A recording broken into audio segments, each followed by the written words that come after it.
تھے اور سب ارم کے گھر جمع تھے۔ اتنے میں دروازے کی گھنٹی بجی۔ علی نے دروازہ کھولا اور السلام علیکم دوستو and welcome to story time. آج کی کہانی کا نام ہے نیا کھلاڑی۔ دیکھتے ہیں اس کرکٹ ٹیم میں کون سا نیا کھلاڑی آیا ہے۔ چھکا! علی بلے کو ہلاتا ہوا چیخا۔ لیکن یہ کیا؟ سب بچے اسے کھا جانے والی نظروں سے گھور رہے تھے۔ گیند ساتھ والوں کے گھر چلی گئی تھی۔ میں گیند لے آؤں؟ علی نے پوچھا۔ کوئی فائدہ نہیں، بابر نے جواب دیا۔ پتہ ہے جب پچھلی بار ہماری گیند ان کے گھر گئی تھی تو یاسر نے کیا کہا تھا؟ اس نے کہا تھا کہ آئندہ ہماری گیند ان کے گھر گئی تو اسے کسی قیمت پر واپس نہیں کرے گا۔ ہم نے بھی وعدہ کیا تھا کہ آئندہ ہماری گیند ان کے گھر نہیں جائے گی۔ بھول جاؤ اب گیند کو، ندا نے غصے سے کہا۔ سب بچے اداس ہو کر بیٹھ گئے۔ علی اور ندا کے گھر کے بائیں جانب بابر کا گھر تھا، دائیں جانب عباس صاحب کا، جو کہ نئے آئے تھے۔ ان کا باقی محلے کے ساتھ زیادہ میل جول نہیں تھا۔ ایک دو بار جب بچوں کی گیند ان کے گھر گئی تو ان کے بیٹے یاسر نے انہیں بری طرح ڈانٹا تھا اور گیند واپس کرنے سے انکار کر دیا تھا۔ بچے بابر کے گھر بھی کھیل سکتے تھے، لیکن انہیں کرکٹ کھیلنے کا مزہ صرف ندا کے گھر آتا تھا کیونکہ وہاں کھلی جگہ تھی۔ دوسرے دن ارم نئی گیند لے آئی۔ بچوں کے لاکھ احتیاط سے کھیلنے کے باوجود گیند پھر یاسر کے گھر چلی گئی۔ اب تو یہ روز کا معمول بن گیا تھا۔ بچے اس صورتحال سے پریشان تھے۔ جیسے کہ آپ تصویر میں بھی دیکھیں کہ بچے گیند کی طرف جانے پر کتنے پریشان لگ رہے ہیں۔ ایک دن بچے بیٹھے یاسر کا ذکر کر رہے تھے اور اس بات پر غور کر رہے تھے کہ آخر یاسر کے ساتھ مسئلہ کیا ہے۔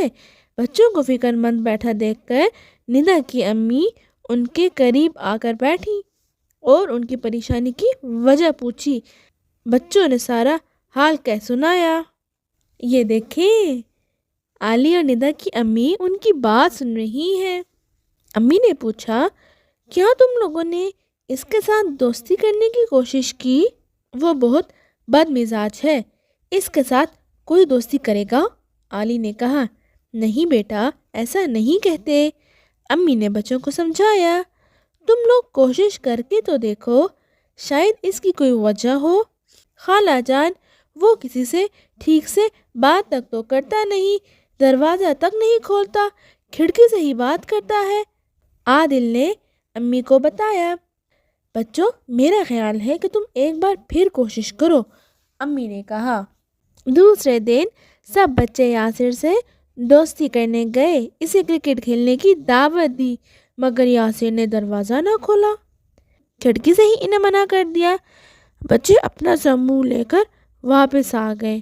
اب بچوں نے ندا کی بجائے بابر کے گھر کھیلنا شروع کر دیا۔ آپ کے خیال میں ایسی کیا وجہ ہوگی کہ یاسر کھڑکی سے ہی جواب دیتا ہے، دروازے پہ آتا ہی نہیں؟ کچھ دنوں کے بعد یاسر کی امی نے محلے کے سب بچوں کو یاسر کی سالگرہ پر بلایا۔ بچے جانا تو نہ چاہتے تھے، لیکن بڑوں کے سمجھانے پر سب تیار ہو گئے۔ سالگرہ والے دن بچے تحفے لے کر یاسر کے گھر پہنچ گئے۔ یاسر کی امی انہیں بہت پیار سے اندر لے گئیں۔ اب پتہ چلے گا کہ یاسر کے ساتھ مسئلہ کیا ہے۔ بچوں نے دیکھا کہ یاسر ویل چیئر پر بیٹھا تھا۔ یاسر کو اس حال میں دیکھ کر سارے بچے کھنگ کھڑے رہ گئے، مطلب حیران ہو گئے۔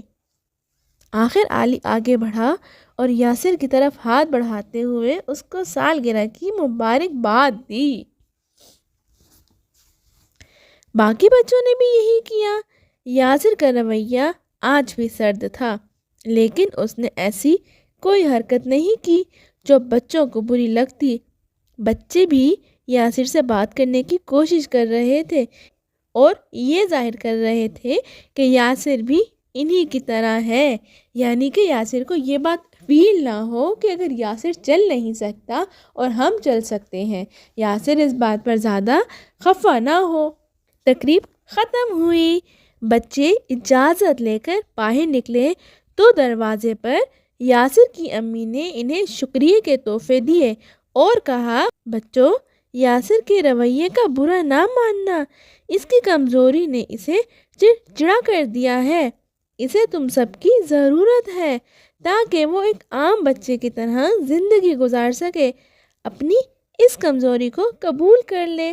بچوں نے وعدہ کیا کہ اب وہ یاسر کے پاس آیا کریں گے۔ یاسر کی امی نے بچوں سے یہ ریکویسٹ کی تھی کہ آپ یاسر کے ساتھ اچھا بیہیویئر رکھیں تاکہ یاسر کو یہ فیل نہ ہو وہ چل نہیں سکتا، بلکہ آپ لوگوں نے اس کو اتنا موٹیویٹ کرنا ہے کہ اس کو یہ فیل ہو کہ اگر وہ چل نہیں سکتا تو باقی کے محلے کے بچے پھر بھی میرے دوست ہیں۔ اب وہ یاسر کے سرد رویے کے باوجود بھی کبھی اس کے گھر چلے جاتے، اسے اپنے اسکول کے قصے سناتے، وہ اسے بھی اپنے ساتھ کھیلنے کی دعوت دیتے، لیکن اس بات کو یاسر ٹال جاتا۔ بچے اب امتحان میں مصروف تھے، اس لیے یاسر کی طرف نہیں جا سکے۔ ادھر یاسر اب ان کی کمی محسوس کرنے لگا تھا، یاسر کو اپنے فرینڈز یاد آ رہے تھے، اس کا دل اداس تھا۔ اسے ارم، اسد، بابر، علی اور ندا سے ملے ہوئے کئی دن ہو چکے تھے۔ اس نے کچھ سوچا اور اپنی امی کے پاس چلا گیا۔ ادھر بچوں کے امتحانات اسی دن ختم ہوئے تھے اور سب ارم کے گھر جمع تھے۔ اتنے میں دروازے کی گھنٹی بجی، علی نے دروازہ کھولا اور سامنے یاسر اپنی امی کے ساتھ موجود تھا۔ اس کے ہاتھ میں وہ ساری گیندیں تھیں جو اس کے گھر گری تھیں اور وہ مسکرا رہا تھا۔ تو دیکھا بچوں، آپ لوگ بھی اپنی ایفرٹ سے، اپنی تھوڑی سی کوشش سے اپنے دوسرے دوستوں کے ساتھ دوسرے بچوں کے رویے میں بھی ایک پازیٹیو چینج لا سکتے ہیں تاکہ وہ جو دوسرے بچے ہیں وہ یہ فیل نہ کریں۔ امید ہے آپ کو آج کی کہانی پسند آئی ہوگی۔ کامنٹس میں اپنی رائے دینا آپ نے بالکل نہیں بھولنا۔